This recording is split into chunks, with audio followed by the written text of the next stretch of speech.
Cristãos, é óbvio, creem em Deus. A ideia de um cristão ateu seria absurda, incoerente e contraditória. Logo, não existem muitas pessoas que sigam esse caminho, independente do quanto desejam fazê-lo.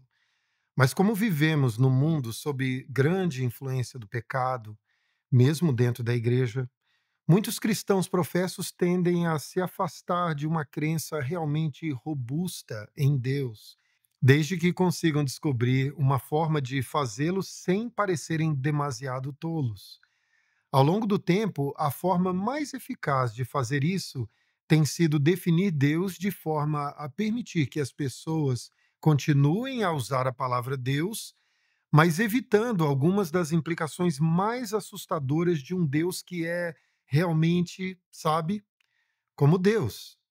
A natureza absoluta do Deus das Escrituras é perturbadora para nós. E, por isso, queremos fugir dessa ideia. Ao mesmo tempo, o nome cristão continua a ser atrativo por diversas razões. E nós gostaríamos de continuar usando-o se nós pudermos. Portanto, a tentação é redefinir os dois termos, Deus e cristão, o que pode ser feito redefinindo apenas o primeiro, Deus. Mas também acontece o contrário. Como o verdadeiro conhecimento do verdadeiro Deus é o que faz um verdadeiro cristão, nós podemos remediar esse problema considerando o que a Escritura ensina sobre a bondade de Deus.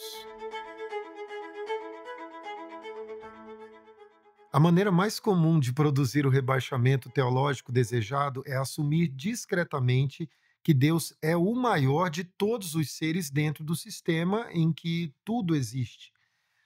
Imagine todas as coisas como um grande oceano do ser, contendo tudo, desde aves até arcanjos. Se algo existe, então se encontra em algum lugar dentro desse oceano. Isso cria uma estrutura para que as pessoas comecem a supor que Deus é a maior das baleias dentro desse oceano e, em seguida, tentem gerar algum sentimento apropriado de humildade religiosa, supondo que somos pequenos e insignificantes comparados a essa baleia, como um peixinho ou talvez um camarão. A falsa suposição aqui é que existe algo chamado realidade que, de alguma forma, contém Deus, juntamente com as demais coisas. Deus, somado a tudo o mais, é igual ao universo. Ele é apenas o maior item da caixa. Esse erro é a causa primária de uma série de outros erros, como nós veremos em breve. Nós vamos voltar nesse assunto logo mais. Ora, é claro que essa abordagem só funciona como uma suposição silenciosa. Não funcionaria muito bem como um argumento declarado. Uma das doutrinas fundamentais da fé cristã é que Deus é o criador de todas as coisas e que teria de incluir esse grande oceano do ser. Agora, se Deus criou tudo o que existe, então, obviamente, não o fez a partir de qualquer lugar dentro do que existe, pois, como devia ser óbvio, isso ainda não existia. Não devemos pressupor que Deus estava de alguma forma contido em algo que ele ainda não havia criado. As Escrituras são muito claras quanto a isso. No princípio, criou Deus os céus e a terra. Gênesis 1:1. Todas as coisas foram feitas por intermédio dele, e sem ele, nada do que foi feito se fez. Isso está lá em João, capítulo 1, versículo 3. Nestes últimos dias, nos falou pelo Filho, a quem constituiu o herdeiro de todas as coisas, pelo qual também fez o universo. Hebreus 1:2. Vinde, adoremos e prostremo-nos, ajoelhemo-nos diante do Senhor que nos criou. Salmo 95:6. Essa doutrina é chamada de criatio ex nihilo, criação a partir do nada. Deus é eterno e nunca houve um momento em que ele não existisse. Não houve um momento em que ele passou a existir. Ele é autoexistente e não depende de nada nem ninguém para se sustentar. Mas houve um momento em que aves e arcanjos surgiram. Houve um tempo em que o universo material não existia de forma alguma. Isso significa que, quando Deus pronunciou as palavras iniciais da criação, haja luz, uma profunda divisão passou a existir. Isso é o que o teólogo Peter Jones chama de dualismo. Ao proferir essas palavras inaugurais, Deus nos deu duas realidades: a realidade eterna de Deus e a realidade temporal, material de não Deus. E as suas palavras inauguraram a criação. Não houve palavras inaugurais para o Deus eterno. Ele se revela a nós como o grande Eu Sou, sempre, em todos os sentidos, um único Eu Sou. E a distância entre essas duas realidades é necessariamente infinita, e nós a chamamos de distinção criador-criatura. É realmente necessário entender isso se quisermos compreender a explicação bíblica de como a soberania de Deus está em harmonia com a liberdade e a responsabilidade humanas. Para ser mais claro, sem compreender as implicações da distinção criador-criatura, não teremos como entender como a soberania de Deus é consistente com a responsabilidade moral de criaturas finitas como eu e você. Considere dois indivíduos indiscutivelmente dentro do sistema. Vamos chamá-los de João e José. Suponhamos ainda que João seja maior, mais alto e mais forte do que José, e que por isso ele decida começar a empurrá-lo. Como ambos estão dentro do sistema, vivendo na mesma realidade, não há como João agir livremente sobre José, empurrando-o por trás, por exemplo, sem que essa ação seja uma remoção simultânea da liberdade de José. É como uma bola de bilhar movendo a outra. Quanto mais João age livremente, menos livre José se sente. Se eles estão tentando ocupar o mesmo espaço, quanto mais liberdade um tem, menor é a liberdade do outro. Se João é livre para derrubar, José perde a liberdade de se levantar. É nesse ponto que as suposições básicas em nossa definição de Deus são tão importantes. Se presumirmos que Deus está dentro do sistema, ele é o tirano cósmico. Isso transforma João em Zeus. Ele se torna o maior, mais malvado e mais forte João possível.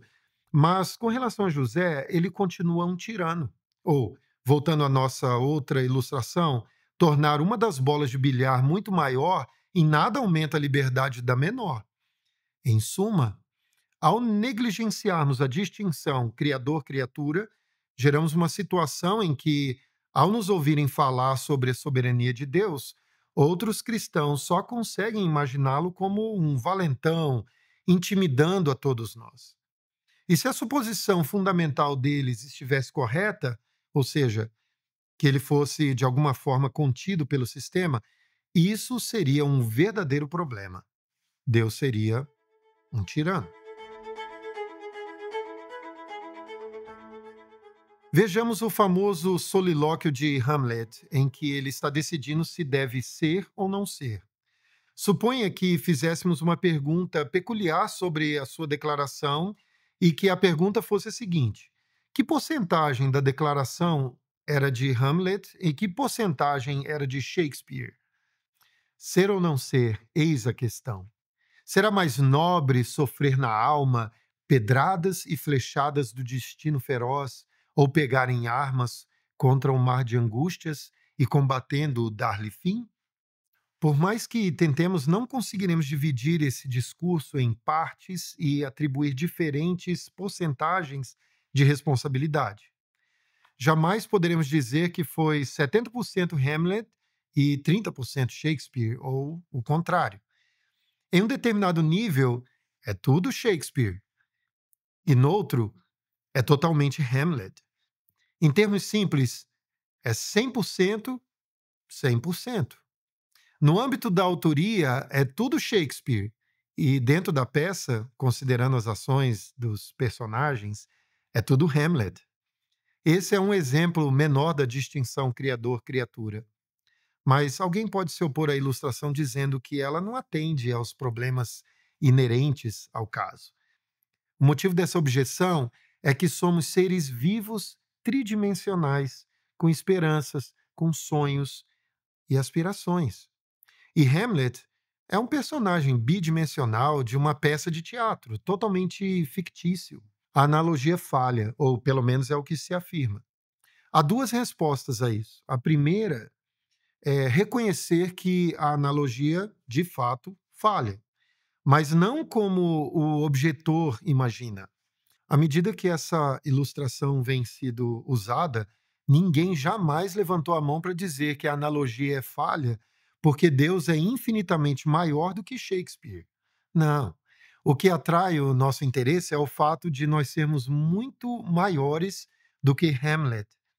O nosso zelo é por nossa própria glória e não pela glória de Deus. E é por isso que a analogia funciona. Deus é tão maior do que Shakespeare que ele pode escrever uma peça com personagens tridimensionais, incluindo a capacidade de tomar decisões livres e responsáveis, mesmo que ele as tenha escrito na peça. A segunda resposta é que, em se tratando de analogias, ela é perfeitamente bíblica. Então veio a mim a palavra do Senhor: não poderei eu fazer de vós como fez este oleiro, ó casa de Israel, diz o Senhor. Eis que, como o barro na mão do oleiro, assim sois vós na minha mão, ó casa de Israel. Jeremias 18, versículos 5 e 6. Se nos sentimos incomodados por sermos comparados a uma figura literária bidimensional, o que dizer então de sermos comparados a um vaso de barro? Somos maiores do que Hamlet, sem dúvida, mas somos muito maiores do que um vaso de barro. E Deus é maior do que um dramaturgo e um oleiro. Digamos que um homem entre em uma sorveteria com vários sabores disponíveis. Se alguém me perguntasse se eu acredito que Deus preordenou os sabores específicos que ele escolheria e que Deus preordenou esses sabores antes da fundação do mundo, minha resposta seria sim. Ele escolheria um sorvete de chocolate e pronto, acabou. Mas na verdade, não acabou. Deus não ordenou apenas que ele escolhesse o sorvete de chocolate. Ele ordenou que ele escolhesse esse sabor livremente. Ele o escolheria, pois era isso que ele deveria fazer, o que ele queria fazer. A liberdade é tão ordenada quanto o sabor do sorvete. A razão pela qual isso nos deixa perplexos é que estamos imaginando uma marionete com seus cordéis sendo manipulados pelo marionetista. Mas perceba, a marionete e o marionetista estão ambos dentro do mesmo sistema. Essa é a suposição fundamental que faz com que o problema que o apóstolo Paulo nos apresenta seja tão difícil. Logo, tem ele misericórdia de quem quer e também endurece a quem lhe apraz. Tu, porém, me dirás: de que se queixa ele ainda? Pois quem jamais resistiu à sua vontade? Isso está em Romanos 9, versículos 18 e 19. O apóstolo Paulo aparentemente já passou por mais de uma dessas sessões de perguntas e respostas. Ele consegue antecipar as perguntas. Um de vocês me dirá, por exemplo. E observe que essa é exatamente a pergunta que ele faz. Por que Deus nos culpa por fazermos o que ele determinou que faríamos? O marionetista pega a cruzeta e os cordéis e, em seguida, com voz severa, ordena que a marionete não atravesse o palco. E então ele faz com que a marionete atravesse o palco. E toda a farsa culmina com ele furioso, dizendo: marionete má! Ele grita: marionete depravada! E a rasga em pedaços. Você não seria anormal se pensasse consigo mesmo: eu me solidarizo com a marionete. mas sua voz mental meio que se esvai para que o marionetista não o ouça. Portanto, a pergunta nos parece razoável. Por que o marionetista culpa a marionete por fazer o que ele a obrigou a fazer? Vale notar que Paulo responde à pergunta apelando à passagem de Jeremias citada anteriormente. Paulo disse: Quem és tu, ó homem, para discutires com Deus? Porventura, pode o objeto perguntar a quem o fez: Por que me fizeste assim? Ou não tem o oleiro direito sobre a massa para, do mesmo barro, fazer um vaso para a honra e outro para desonra? Isso está lá em Romanos, capítulo 9, versículos 20 e 21. O motivo pelo qual essas ilustrações não funcionam é que elas não conseguem captar totalmente a ideia da distinção criador-criatura. Elas captam algo da soberania envolvida, mas tanto o oleiro quanto o pote estão dentro da mesma sala. O dramaturgo e a peça estão ambos no mesmo mundo, embora de certa forma apontem para o tipo de distância que existe entre Deus e nós. A situação é um pouco complicada para nós porque nós temos que considerar dois tipos diferentes de liberdade. O primeiro é a liberdade da criatura, a liberdade de ir para a direita ou para a esquerda. Adão tinha esse tipo de liberdade antes e também depois da queda. Você exerce esse tipo de liberdade inúmeras vezes, todos os dias, em cada decisão que você toma. Esquerda ou direita, chocolate ou morango, essa música ou aquela outra. O segundo tipo de liberdade é a liberdade moral, é a liberdade de fazer a coisa certa, e é a que perdemos na queda. Nós não precisamos conciliar a soberania de Deus com esse tipo de liberdade, porque, na verdade, nós não a temos. As Escrituras nos descrevem como mortos espiritualmente, Efésios 2, 1 e 2. Somos escravos espirituais, Romanos 6, 20. Não temos liberdade nessa esfera, então. Quando Deus intervém em nossas vidas para nos salvar, não é necessário harmonizar suas ações com a nossa liberdade. As suas ações é que nos conferem uma liberdade moral que antes nós não possuíamos. Eis uma ilustração dos dois diferentes tipos de liberdade. Se um homem não regenerado estiver andando em uma loja de bebidas, decidindo como ele vai se embebedar naquela noite, ele está exercendo a sua liberdade de criatura. Ele é livre para escolher cachaça, vodka, uísque ou outra loja de bebidas. Esse é o tipo de liberdade esquerda-direita. O que ele não é livre para fazer é escolher a justiça. O que quer que ele decida fazer, à parte de Cristo, será pecaminoso. Ainda que ele decida não se embebedar naquela noite, sem Cristo, sua decisão será uma justiça própria. Ele não tem nenhuma liberdade moral a menos e até que Cristo o salve. A doutrina da soberania de Deus deve ser entendida em ambos os níveis. Quando se trata da liberdade da criatura, parte do nosso calvinismo é insistir que a soberania de Deus é totalmente consistente com a nossa liberdade como agentes responsáveis. Certa feita, perguntaram ao grande pregador Charles Spurgeon como ele reconciliava a soberania de Deus com a responsabilidade humana. Ele respondeu que não fazia. Amigos não precisam ser reconciliados, ele disse. Não há tensão entre a autoridade do Criador e a liberdade da criatura. Observe como a Confissão de Fé de Westminster apresenta isso.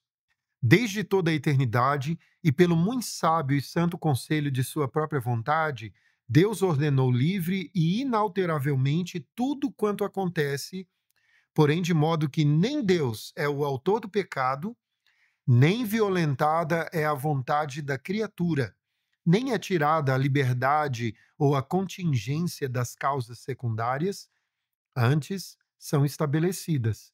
Confissão de Fé de Westminster, capítulo 3, parágrafo 1. Deus ordena tudo e, no entanto, ele o faz de uma forma que estabelece a liberdade das suas criaturas. E quando essas criaturas se atreveram a jogar fora a sua liberdade moral, ao desobedecê-lo, ele graciosamente decidiu restaurar essa liberdade, enviando seu filho para morrer na cruz, para que pudéssemos ser perdoados e restaurados à nossa condição anterior. Nesse caso, não harmonizamos a sua soberania com a nossa liberdade. Em vez disso, nós damos graças a Ele, pois a sua soberania nos devolveu a nossa liberdade. Número 1. Quando as pessoas tentam evitar uma definição robusta de Deus, o que estão tentando fazer? Elas estão tentando evitar as implicações mais assustadoras de um ser absoluto como o Deus da Bíblia. Número 2. O que significa imaginar Deus como, de alguma forma, dentro do sistema? Significa que concebemos uma única realidade fundamental e que Deus é a maior entidade nela. Número 3. Qual é a doutrina fundamental e inicial sobre o Deus da Bíblia? Que ele é o Criador do céu e da terra. Pergunta número 4. O que queremos dizer ao afirmarmos que existem duas realidades? Queremos dizer que há dois tipos de realidade. A primeira é eterna e incriada, que é Deus, e a segunda é temporal e criada, não Deus. Pergunta número 5. Qual é a diferença entre essas duas realidades? Resposta: a diferença é infinita. Pergunta número 6. Se Deus estivesse contido em nossa realidade, o que isso faria com a doutrina da soberania de Deus? Resposta: significaria que, se Deus exercesse seu poder em relação a um de nós, o exercício de sua liberdade anularia a nossa. Pergunta número 7. É possível usar um tipo diferente de ilustração? Sim. Um dramaturgo e um personagem em uma de suas peças estão realizando as mesmas ações, mas em níveis completamente diferentes. Shakespeare e Hamlet são responsáveis pelo mesmo discurso, mas não da mesma forma. Então não se trata de 70% e 30% ou 50% e 50%. É 100% e 100%. Pergunta número 8. Essa ilustração tem alguma limitação? Resposta: sim. Deus é muito maior do que Shakespeare e, portanto, isso elimina todas as dificuldades. Pergunta número 9. Essa ilustração tem algo em comum com alguma ilustração bíblica? Resposta: sim. Um dramaturgo tem autoridade sobre a peça, assim como o oleiro tem autoridade sobre o barro. Pergunta número 10. Deus ordena nossas escolhas livres? Resposta: sim, ele as ordena. É por isso que elas são livres. Ele ordena não apenas o conteúdo de nossas escolhas, mas também o fato de que elas foram feitas livremente. Pergunta número 11. Por que a ilustração do marionetista e da marionete nos incomoda? Resposta: porque nos esquecemos de que tanto o marionetista quanto a marionete estão operando dentro do mesmo sistema, o que significa que a autoridade do marionetista é coercitiva. Com Deus não é assim. Pergunta número 12. Quais são os dois tipos de liberdade? Resposta: temos a liberdade da criatura, que é a liberdade de ir para a esquerda ou para a direita. Deus ordena o caminho que iremos seguir, mas também determinou que o faríamos livremente. O outro tipo de liberdade é a liberdade moral, que nós não temos até que o Espírito Santo nos regenere.